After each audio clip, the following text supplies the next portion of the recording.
Comment donc se réalise la sélection des vainqueurs? De quelle façon ils sont distingués des vaincus? Selon la déclaration du livre des Nombres, tous les mâles d'Israël âgés de 20 ans étaient des guerriers capables de combattre pour le Seigneur. Au temps des juges, devant la faillite des enfants d'Israël, Dieu les délivra en choisissant 300 hommes pour combattre à la place de tous ceux qui auraient dû le faire, mais qui en furent incapables. Ils avaient échoué, et ils étaient incapables de combattre pour le Seigneur. Beaucoup de personnes savent comment garder la foi et achever la course, mais ne savent pas comment combattre le bon combat. Si nous voyons le cas de Gédéon, qui était devenu un vainqueur, la première clé était de reconnaître sa petitesse, c'est-à-dire se connaître. Il est relativement aisé d'être humble devant Dieu, mais être humble devant les hommes, ou estimer les autres plus excellents que nous, mais très très difficile. Vous en convenez? Dire que Jésus, le dernier, est assez facile, mais confesser que je suis le dernier de la maison de mon Père ne l'est pas.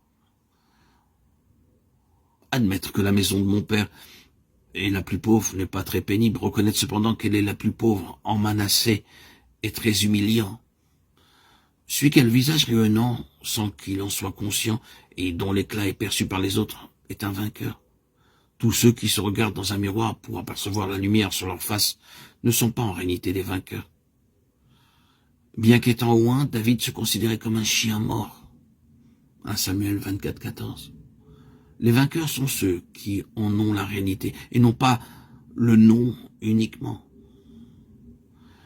Le vainqueur aussi peut se définir par la vision céleste, c'est-à-dire voir le Seigneur. Sans la vision, personne n'est capable de servir. Car celui qui a la vision peut courir et atteindre le but malgré les difficultés qui l'environnent. En ayant la parole de Dieu, on peut avec certitude naviguer vers l'autre rivage, car les pieds du serviteur sont affermis par la vision. Il est bien nécessaire de ne pas être donc désobéissant à la vision. Il nous faut répondre à l'appel du Seigneur avec un esprit de sacrifice. Bien qu'insignifiants, nous devons nous offrir à Dieu et nous abandonner entre ses mains. Nous estimer petits ou grands sans nous donner entièrement à lui et n'est d'aucune utilité et ne peut porter ses fruits. Nous ne pouvons pas être féconds. Dieu accepte tous les sacrifices vivants offerts selon sa volonté.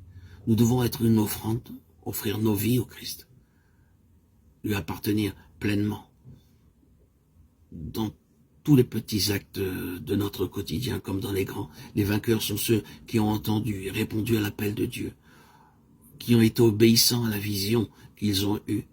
Avez-vous entendu l'appel des vainqueurs qui retentit dans l'Apocalypse 2 et 3? Avez-vous répondu à l'appel? Il nous faut détruire les idoles, et cela signifie maintenir le témoignage extérieur. Un cœur qui s'est déjà consacré a besoin de briser toutes les idoles extérieures pour être un réel témoin. Il doit veiller sur lui-même, sur sa famille, sur ses relations.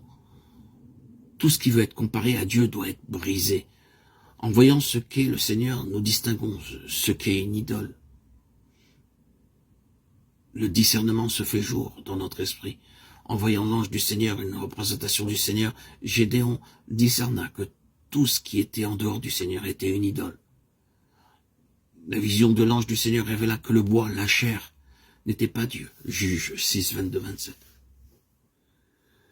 Après avoir franchi ces 4 étapes, le Saint-Esprit se saisira de cette personne. Être rempli du Saint-Esprit n'est pas la réponse à un désir de puissance. Lorsque quelqu'un se tient sur la bonne base, l'Esprit lui est accordé sans retenue. Le retentissement de la trompette signifie que le peuple est appelé à se rassembler en tant que vainqueur. L'indépendance n'est pas le trait du vainqueur. Bien que nous devions nous séparer de tous ceux qui ont été vaincus, nous ne devons pas nous désolidariser des autres vainqueurs.